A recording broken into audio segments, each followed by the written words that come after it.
Hi guys, welcome back to QA Vũ USA. Chào mừng quý vị các bạn đã trở lại với kênh QA Vũ USA. Hôm nay mình sẽ show cho quý vị các bạn cái solar desk light. Today I would like to show you the solar desk light. This one is installed, so it's very easy to install. We have the nail and also we have the table.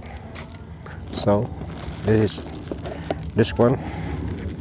You see this one, and you open this one here, and we have the top over here. So okay, I will move it a little bit here so it's easy to see.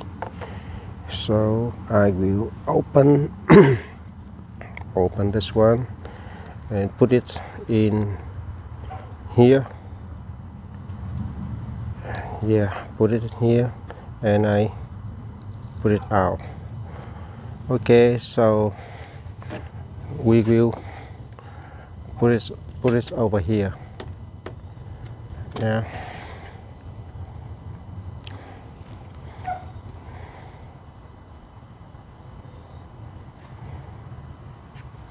We will put it over here. This is the middle. So this is very easy. This one is going up. Cái này rất là dễ các bạn, mình đè xuống một cái là xong rồi. Đó. That's one we fix and we remove this one. Okay. So they said that you have to put like 6 or 8 hours for induction. But let's see at night. I will show you at night how it's look. Yeah, this one a little bit here. This is better. Yeah, I can move this over here. It's in the middle.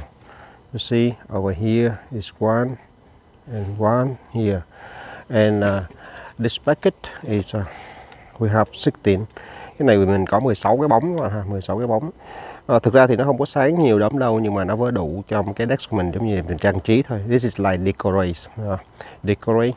It is 0.12 watt. Light color is warm. It is 3 luminance, and it's charging like 4 or 5 hours. And here, this is the description. But this is made from China. I don't know exactly, but we will see what happened. I hope that is very good.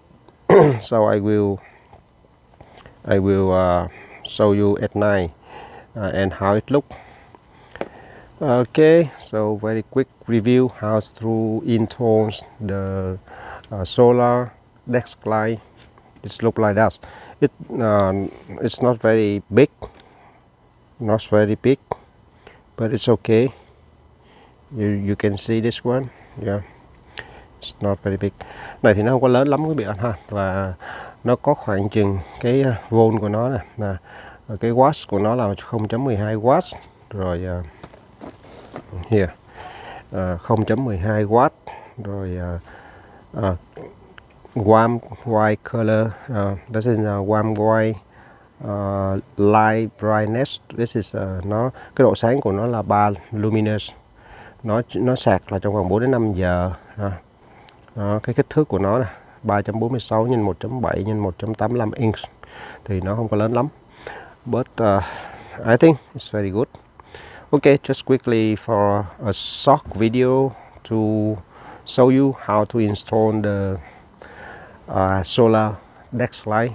And we have to save money, but we have like decorate. Thank you so much for your watching. Cảm ơn quý vị các bạn rất là nhiều. Đây là một cái video rất là ngắn để giới thiệu với các bạn về cái đèn trang trí cho cái deck của mình các bạn ha. Và mình sẽ quay vào buổi tối để cho quý vị các bạn. Okay, I will make a video at night and see how it look. Thank you so much for your watching. See you in next video. Cảm ơn quý vị các bạn rất là nhiều đã xem cái video của Đức Vũ nha. Hy vọng from QA Vũ. Cảm ơn quý vị các bạn rất là nhiều. Hẹn gặp quý vị các bạn trong những cái video tiếp theo. Thank you so much for your watching. See you in next video. Cảm ơn quý vị các bạn rất là nhiều. Chúc các bạn một ngày mới tốt lành.